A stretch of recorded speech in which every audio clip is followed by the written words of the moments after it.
Yeah, a lot of people. Big game. Big game. They're all big. Yeah, they're all big. All 82. Exactly. Learned that from you. We got all the cliches. Tom. Kenny, what'd you think of the new guy? Like him. Helped us get off to that 16-0 start. I thought our, kind of what we envisioned, our physicality, his activity, size. You just felt it. I don't know if you guys felt it out there. I sure did. Big reason we got off to that good start. How intrigued are you by the possibilities that he gives you at both ends? And I'm thinking, you get Isaac and Dean back. Now you got, who knows? Not to get ahead of ourselves, but, you could play DeAndre at the 2, Dean at the 3, Isaac at the 4, any combination of those guys with Don or so just gives us another, elite defensive wing who makes threes. And he's low usage too. He just, keeps it simple and makes the right play. Really good debut for him. Coach, we've seen a lot from Evan Mobley's development this season, but tonight it felt like he brought it all together, a two-way, kind of bringing it what he's kind of been expected to do this season. He kind of dominated, right? I loved how aggressive he was. Really aggressive in every paint, threes, transition, pushing the ball. I thought, after that injury, he had a little bit of a lull there and a little bit of a. It's taken him a little bit of time to get back to, his kind of peak performances here. But he's back. That was impressive. What do you think about Donovan kind of going at his old teammate and Rudy a couple times and letting him know about it? That's fun. I mean, that's what these guys do. They enjoy competition. You always enjoy going against your ex team and trying to show how good you are. Cam. This morning, Jared Allen said that he had a hard time envisioning what you might do with DeAndre Hunter because it was going to be creative no matter what it was. And so for you, was tonight enough to maybe get those creative juices flowing? Were you starting to think about ways that you are going to be able to utilize them? That was part of it. Obviously locked into the game, but where can we use them? Even when I got, the board for the out of timeout, I'm like, where can we, use him? Where can we get him the ball? And that's going to take time, but first game already have some good ideas. He came off that DHO and hit that 3, so you're looking for actions that are going to help him get going. But like I said, good debut. Good for us coaches to get a little more of a feel of how he can help us. How differently, when you have somebody that's still picking up on things, the terminology, all that stuff like DeAndre is, how differently do you have to game plan or have to coach around him when he's so early in this process?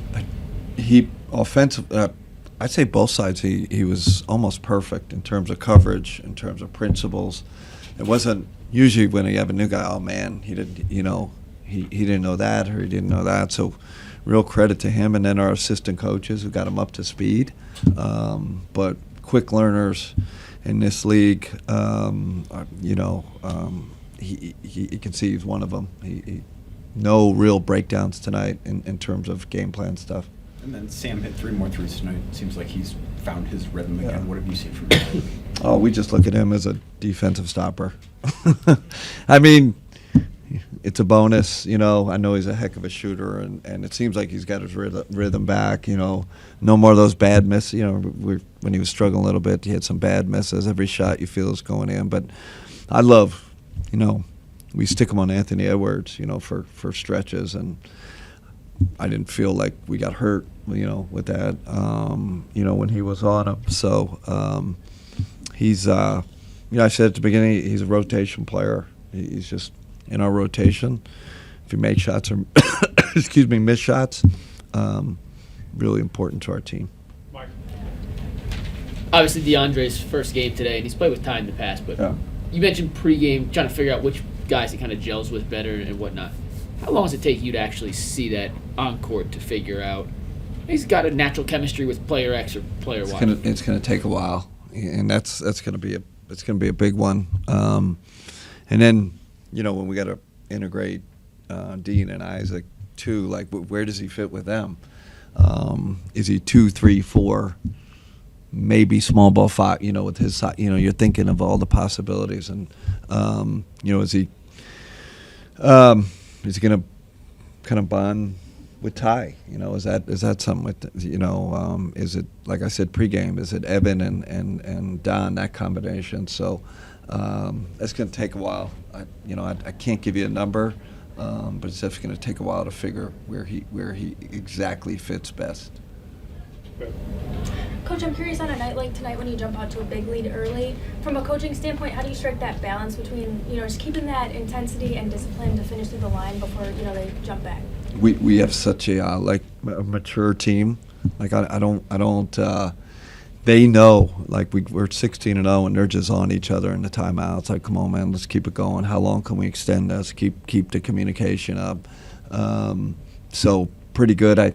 I don't know what the third quarter. Third quarter I thought there was slippage, and we talked about it. Let's come out in the third quarter, and it's still an improvement area. I think it's our worst quarter this year. So that's the slippage we got to fix, and then it feels like the fourth quarter comes and they turn it back on. But again, mature group. They hold each other accountable, and I don't really have to say much. So glad they stayed on it, even though we had that big lead. Is there a big vocal leader who's the one who really steps up in the? Yeah, Don's what's an equilibrium? Like he's just kind of like, and get too high, doesn't get too low. He stays on the guys. I'd love to hear our big guys talk a little more. Evan and J.A., but they're kind of in the background. It's usually Don. DG will chime in. Ty when he's in there with his group, but that was my favorite. But 16-0, we've seen it in the NBA. 16-0, they're going to come back. They're going to tie it. It's going to be a tough game. But we pretty much wire to wire, stayed locked in, and it was 20 points pretty much the whole game against Anthony Edwards, Minnesota Timberwolves. That's pretty darn good. Joe? On a night like tonight, I don't want to make this sound like you let a guy score. Edwards going off for 44. They're down all these injuries. Is it a night where you know that he's going to look for his and you want to make sure nobody else beats you? A little bit that. I also in a game like this, we do want to see different coverages. So we definitely tried that. But with a 20-point lead, you can experiment a little more. So we blitzed them. We played a box and ones, played zone. None of it worked. I mean, arrested Anthony Edwards is like a coach's worst nightmare. He sat in last game, and I knew he was going to come out firing, and he's just an unbelievable player. And you're on his body, you contain his trade, then he hits that step back, and it's like some of those you just have. There's nothing you can do. But we definitely showed different looks at him. Give us a C+ in terms of slowing him down. He did have 7 turnovers.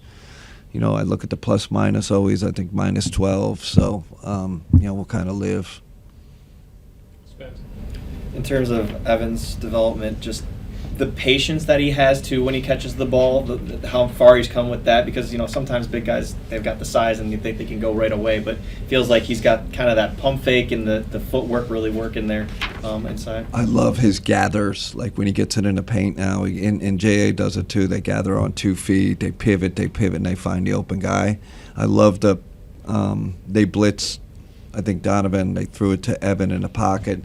They swarmed Evan, and he threw it to Jalen in the corner for corner 3. Like those are like, it's like quarterback reads, right? Like what's the right read? And I think he had 1 turnover tonight. Like his decision making is really, really good, and a lot of it is his fundamentals. And like you said, he's comfortable. He's more patient, not just kind of barreling through and getting to the rim. Really plays off 2 feet well, sees the court really well. And And even off ball, him and JA just making themselves available tonight too. It looked like the guards and the bigs were really on the same page there on the baseline. Yeah, they got great chemistry with DG and Don. You know, whether it's playing in the dunker or playing in the pick and roll, they have great chemistry.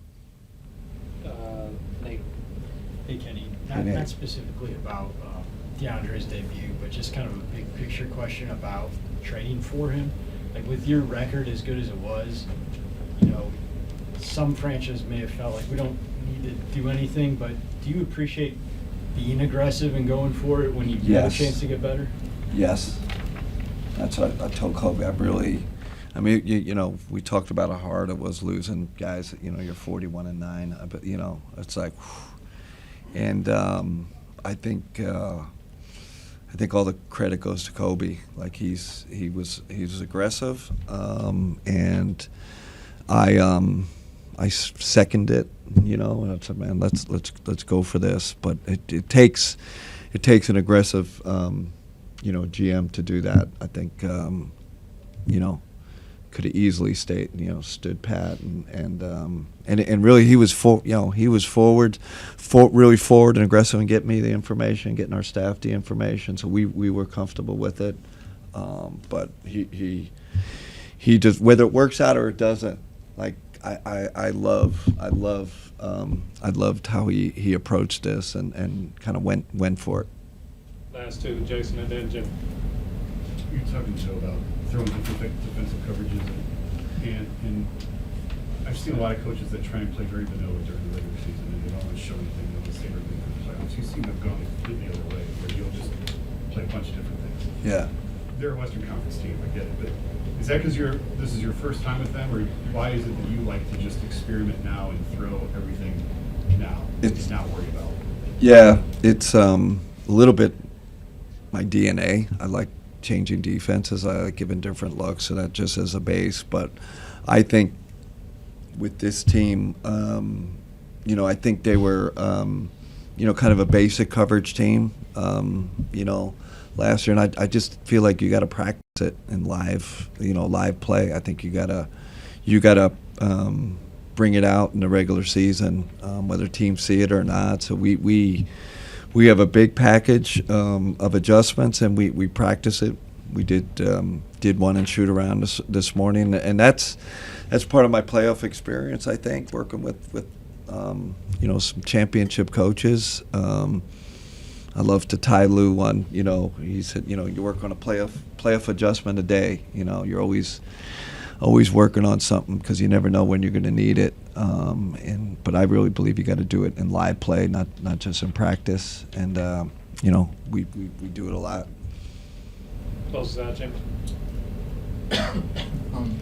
You mentioned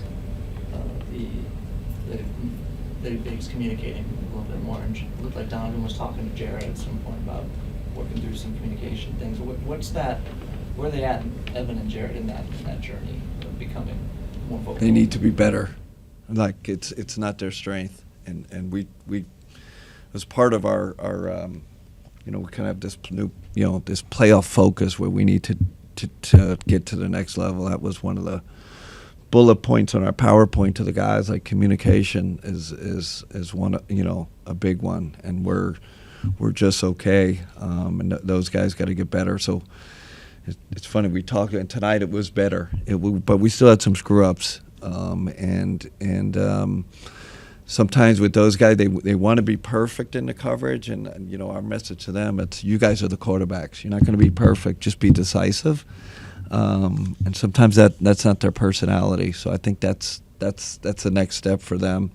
I was giving the Draymond Green example. I know Draymond's an extrovert, and that's his nature, but they got to get out of their comfort zone. I think it will really help our defense.